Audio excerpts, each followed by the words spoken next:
Imagine an airline on the brink of collapse, drowning in debt but holding the keys to an entire continent. That was Air Europa. For years, Europe's biggest players circled, ready to pounce. Yet the deal never happened. So why, after everyone else failed, did Turkish Airlines succeed with an offer that seemed almost too small? How did they manage to bypass the very EU rules designed to keep them out? And could this one deal be the playbook for how non-EU carriers take over Europe from within? Here's what's really happening. To understand how Turkish Airlines pulled off the aviation deal of the decade, you first have to understand the prize. Air Europa wasn't just another airline, it was a strategic jewel, sitting at the nexus of two of the world's most important travel markets. Its home base, Madrid's Barajas Airport, isn't just a Spanish hub, it's the principal gateway between Europe and Latin America. For any airline with global ambitions, controlling a piece of Madrid is non-negotiable. Air Europa held the keys. The airline serves 22 destinations across Latin America, a network built over decades. For a potential buyer, this wasn't just an opportunity for growth, it was a turnkey solution to conquering a continent. Acquiring Air Europa meant instantly dominating one of the most critical air traffic corridors on the planet. This is why it became a must-have asset, a target so valuable that Europe's biggest airline groups were willing to go to war for it. But here's the paradox. This strategic jewel was financially on its knees. The pandemic had pushed Air Europa to the brink, forcing it to take a massive government bailout to survive. In November of 2020, the Spanish government handed the airline a €475 million loan. While it saved the company, it created a mountain of debt. The airline was trapped. It had a priceless network but was drowning under the weight of its own rescue. Air Europa desperately needed a partner, a capital injection to pay back the government and secure its future. This perfect storm of immense strategic value and acute financial need set the stage for one of the most intense bidding wars in modern aviation. The path to buying Air Europa was a graveyard of failed ambitions. Europe's three largest airline groups, International Airlines Group, Lufthansa, and Air France-KLM, all tried and failed. Their failures weren't a coincidence. They were a pattern, rooted in a traditional mindset that was completely wrong for this deal.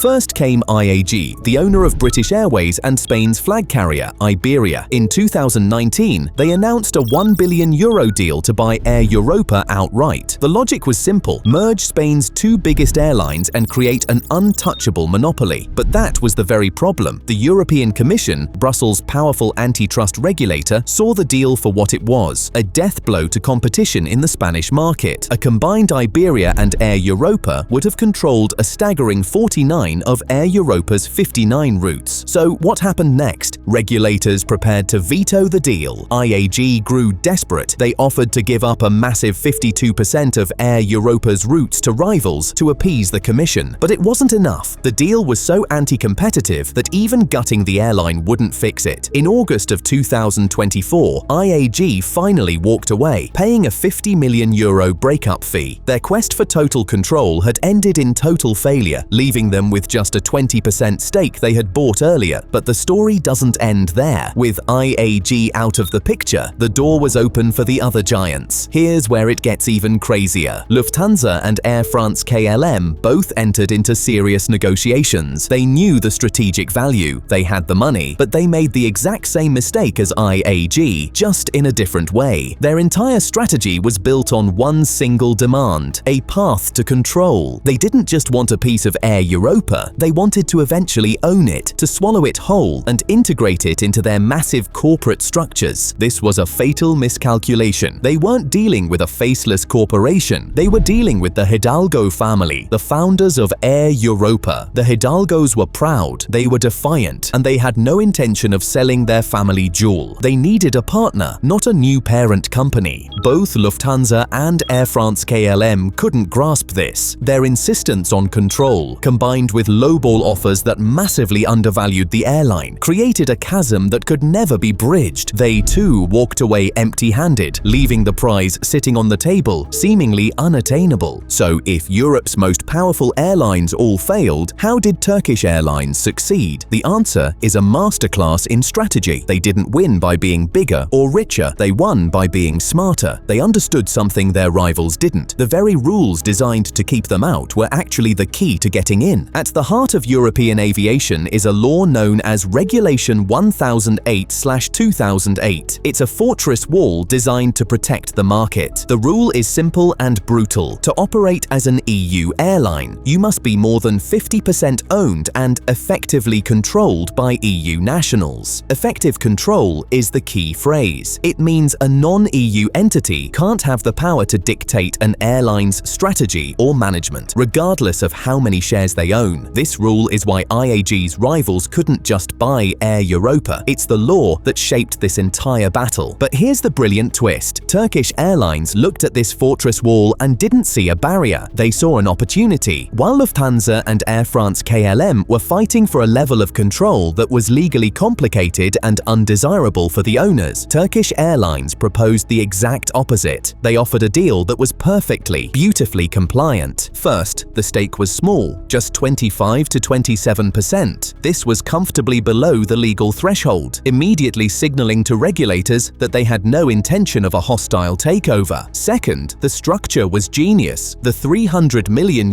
investment was mostly convertible debt. This gave Air Europa the cash it desperately needed up front while delaying the full share conversion, de-risking the deal for everyone and showing a patient, cooperative approach. But the most critical part was the messaging. Turkish Airlines framed the deal as a partnership, not a takeover. They publicly stated they had no current plans to increase their stake. This wasn't just corporate speak, it was a direct signal to the Hidalgo family. Turkish Airlines was using EU law as a guarantee. Because they were a non-EU carrier, it was legally impossible for them to ever take full control. That single fact gave the Hidalgos the one thing no European rival could offer: a credible promise that their company would remain their own. The rule designed to block foreign takeovers became the very thing that made this foreign investment irresistible. This deal was never just about money. It was a calculated geopolitical move to solve a massive weakness in Turkish Airlines' global network. The payoff is transformational, creating value that goes far beyond a simple 27% stake. It's a low-risk, high-reward maneuver that has completely redrawn the competitive map. The cornerstone of the strategy is the creation of a powerful transcontinental bridge. Turkish Airlines has perfected the mega-hub model at its base in Istanbul, using its unique geography to connect Europe, Asia, and Africa. They serve more countries than any other airline on Earth, 131 in total, but they always had a blind spot: Latin America. The partnership with Air Europa closes that gap instantly. It forges a new axis, an Istanbul-Madrid bridge that extends their hub and spoke model across the Atlantic. Now, passengers from anywhere in their massive eastern network can flow seamlessly through Madrid and onto Air Europa's 22 destinations in Latin America. It turns Madrid into the western anchor of their global empire. This is the single biggest prize. Gaining this level of access to an entire continent through one deal is a strategic quantum leap. It allows Turkish Airlines to compete for traffic between Latin America and the rest of the world on a scale they never could before. It's a move bolstered by culture too. The soaring popularity of Turkish television shows in Latin America has created a level of brand recognition and goodwill that the airline can now directly tap into. And the genius is how little risk was involved. €300 million is a modest sum for an airline of this size, but the gains are not just financial. As Turkey's state-backed flag carrier, this deal is an instrument of national strategy. It extends Turkey's economic influence and soft power across the Iberian Peninsula and into the Americas. The deal even includes an agreement for Turkish Airlines to lease up to 30 long-haul aircraft to Air Europa. This helps Air Europa modernize its fleet, strengthens the Istanbul-Madrid corridor, and provides a productive home for some of Turkish Airlines' massive aircraft orders, tying the fortunes of the two carriers even closer together. It's a symbiotic relationship where both sides win, achieved without the cost, complexity, and regulatory chaos of a full merger. The ink on the deal is barely dry, but it has already sent shockwaves across the industry. This isn't the end of the story, it's the start of a major realignment. It has created a bizarre new set of alliances and fundamentally changed the game for Europe's legacy carriers. The most fascinating outcome is the alliance anomaly it created. Air Europa is a member of the SkyTeam Alliance. It is now strategically partnered with Turkish Airlines, a powerhouse in the rival Star Alliance, and to make things even stranger, IAG, a founder of of the One World Alliance still owns 20% of the company. You now have an airline where 3 competing global blocks all have a seat at the table. This shatters the traditional siloed structure of airline partnerships. It challenges the very idea of rigid alliances, suggesting a future of more fluid, pragmatic relationships driven by pure commercial logic. So what happens to the losers? IAG is in the most awkward position imaginable. Their 20% stake, once a down payment on a full takeover, now makes them a junior partner to a major non-EU rival in an airline that directly competes with their own Spanish carrier. For Lufthansa and Air France-KLM, the loss of Air Europa has forced them to pivot. Their eyes are now firmly set on the next prize, TAP